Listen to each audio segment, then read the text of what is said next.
Hello, welcome to Pawn to Pro YouTube channel. My name is Arnold, and I'll be taking you through some basic chess lesson. If you are new to chess, this is the best place to start. On this YouTube channel, we'll take it from beginner level to IM level. In our previous lessons, we talked about the chessboard. Today, we will be talking about the rook. The rook can easily be identified in a chess set by a tower. So a tower, another tower here.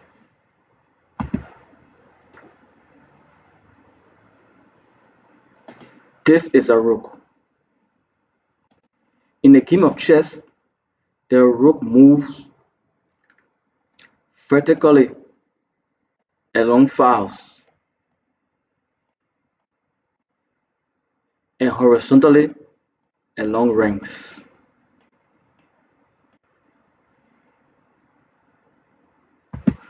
From this position on e5, this rook can move on any of these squares on this file.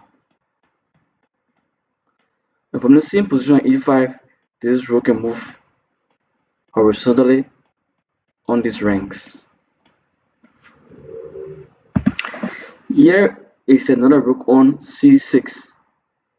It can move on this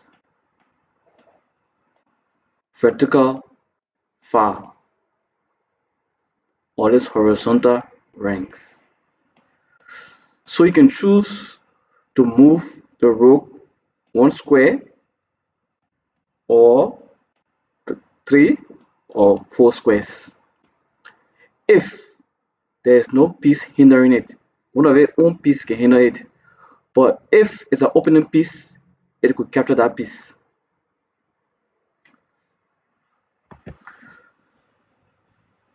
Back to this rook on e6, on c6. This rook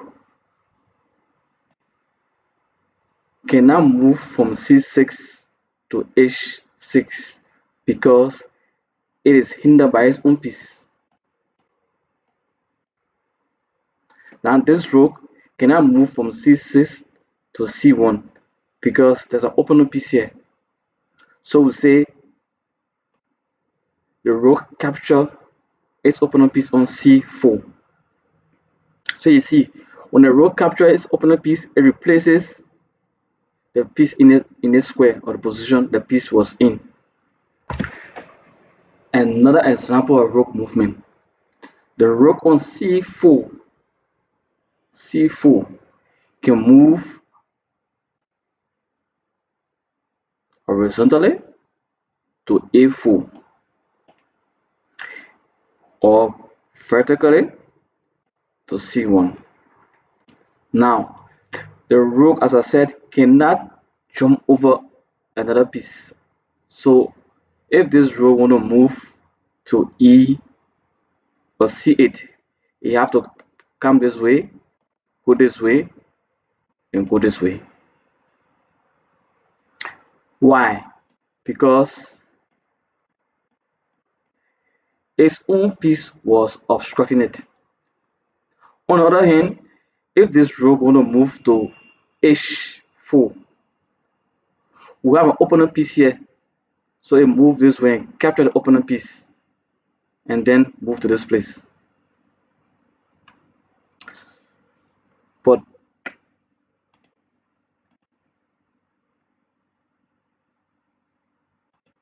in chess, it's not compulsory capture. So take this rook for example. If the rook want to move to h4 and avoid capturing this opening piece, it will come this way, and this way. The rook is one of the most powerful pieces in chess because of its ability to travel long distances. So this rook can move from h4 to h1, from h1 to h8. If there are no piece or pieces blocking a path, it can move. For here now, on this rank, we have an opening king obstructing this rook. So come this way and move this way. The rook on b6 can legally move to only one of the highlighted squares.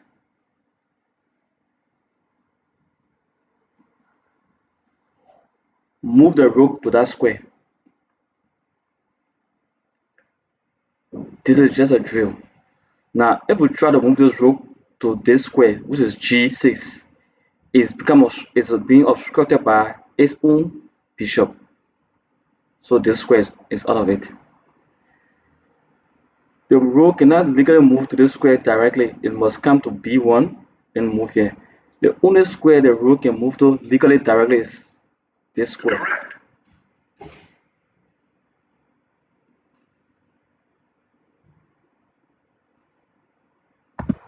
More drills.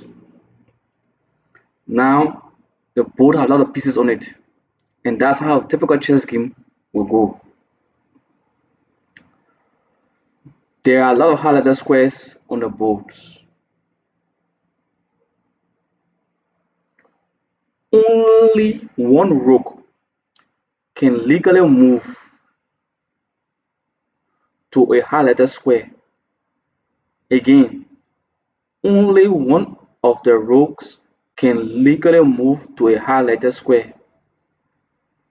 Observe it and make the correct move for that rook.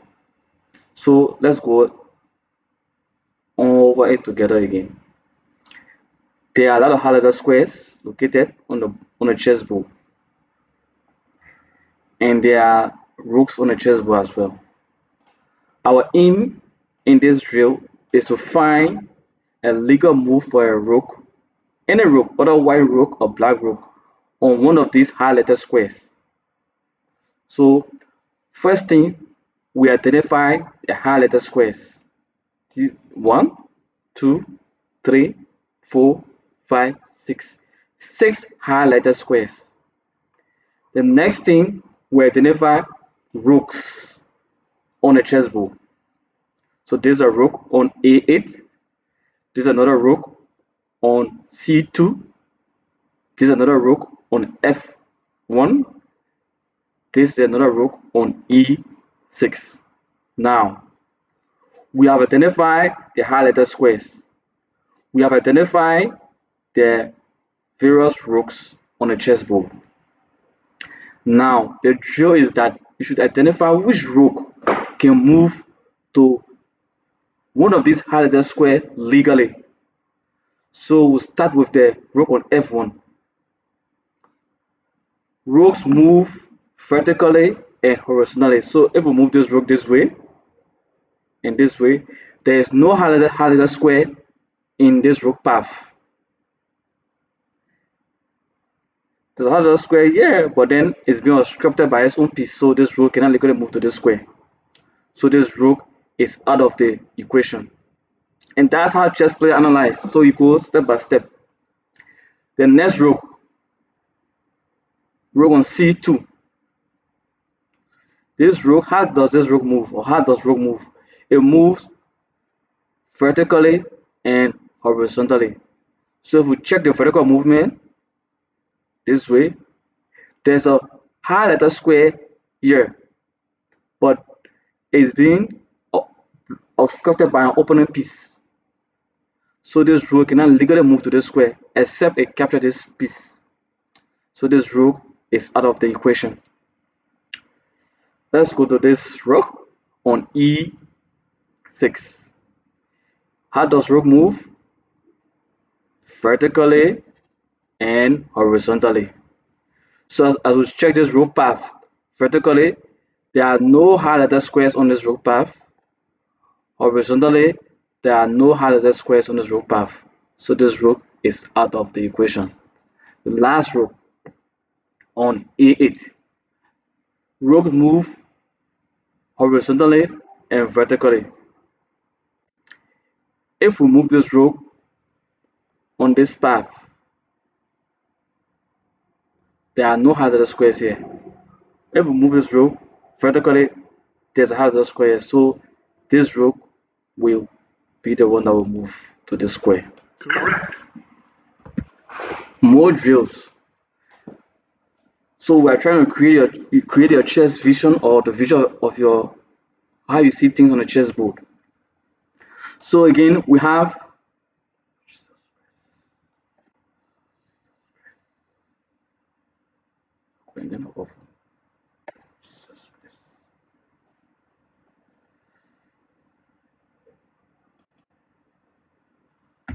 continuing our drill. We have another drill here, a lot of highlighter squares on the board, and a lot of rooks on the board. Which of these rows can move to the highlighter squares? We check this row on A3. There are no highlighter squares on its path. It moves horizontally and vertically. We check this rook on F4. It moves horizontally and vertically.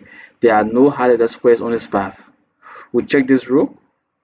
There's a highlighter square on its path here, but then it's being obstructed by its own piece, so it cannot legally move to this highlighter square. We want to find a rook that can legally move to the highlighter square without obstruction. So this rook will do it. Correct. More drills. So this time around, you have to identify all the squares this rook can move to, including capture. Once again, you have to identify or mark all the square this rook can move to, including capture. So let's go about it. This rook can move vertically and horizontally. So all the squares this rook can move on is this, this, this, this, this, this, this, this.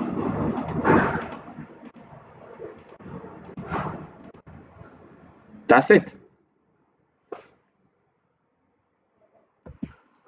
Another drill. All the squares this rook can move to, including capture. This rook can move this way, this way, this way, and this way. You move this way, this way, this way, this way. Now it can move this way because its own piece is obstructing it. So that's where this rook can move. It move this way, and this way. It can't move this way because its own pawn here is obstructing this movement. That's it. Another drill, we have to identify all the squares this rook can move to, including capture. How does rook move? Vertically and horizontally. So this rook can move this way, this way. You can move this way, this way, this way, including capture. You can capture this piece. Why? Because it's an opponent piece. This rook can move this way. It can move this way. It can capture this piece. This is an opponent piece. So rooks move vertically and horizontally.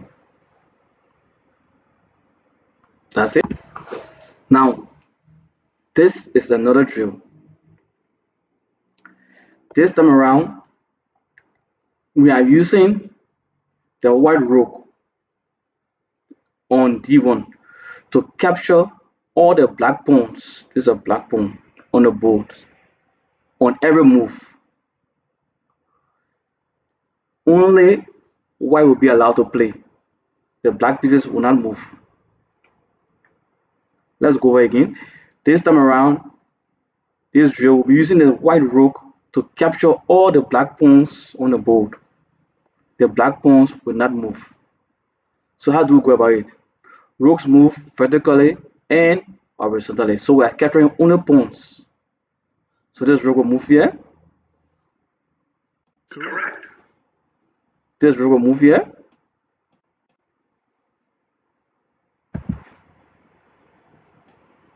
Move here.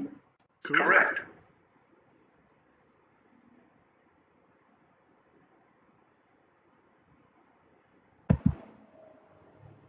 move this way.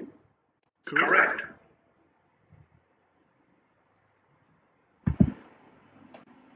Correct. Correct. And the last pawn would be this one. Good. In this drill, we're going to use the black rook to capture all the white pawns on every move. So we must plan ahead. So there's a pawn here, there's a pawn here.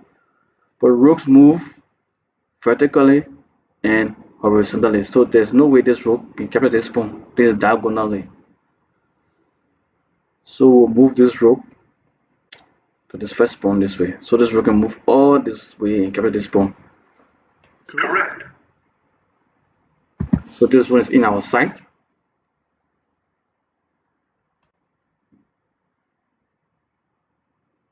Correct. This one is in our sight. Correct. And this one is in our sight.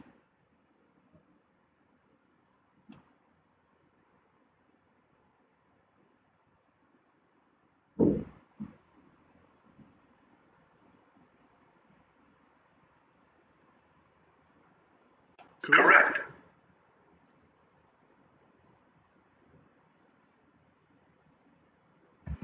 This one is in our sight. Correct. Good. Keep going.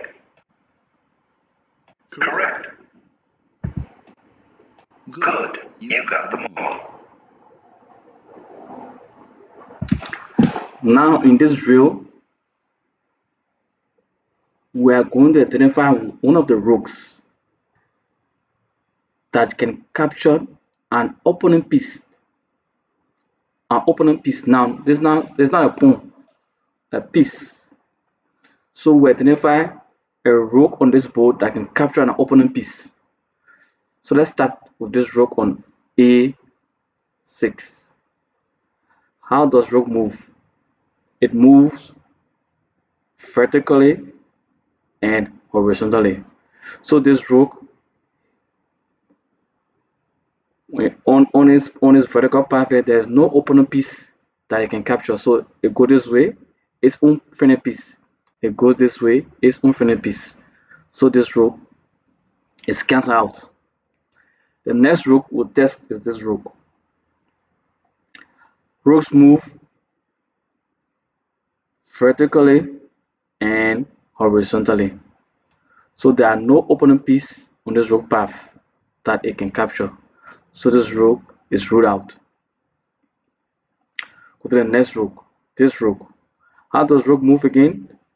Vertically and horizontally. And there are no opponent piece on this path. Opponent piece will be a white piece since this is a black rook. So the opponent piece will be a white piece. So there is no white pieces on this board. We'll come to this last rook on the board. This rook can move vertically. If it comes vertically, we'll find its own piece here. This is a friendly piece. There's not an opponent piece. But then if we go up vertically, we'll see an opponent piece here. So this rook can capture this piece. Correct. One more drill. This time around again, we are looking for the rook that can capture an opponent piece legally on the first move. So we'll check all the rooks on the board and check the movement. This rook on h1 can move vertically and horizontally. So this rook when I move vertically, this is its own piece, this is a friendly piece. If you move horizontally, this is an opponent piece, so this rook can capture this opponent piece. Correct. Thanks for going through those drills with me. One more thing, most of the times the chessboard you see online will be 2D. This is a 2D board. What I've been using so far was a 3D version. So this is how some of the pieces will look like in a 2D version. So there's the rook, the knight, the bishop, the king, the queen, the bishop, the knight, and the rook. So in your 2D version, it's the same thing, but this is how you see the board. So for example, we'll just talk about the rook.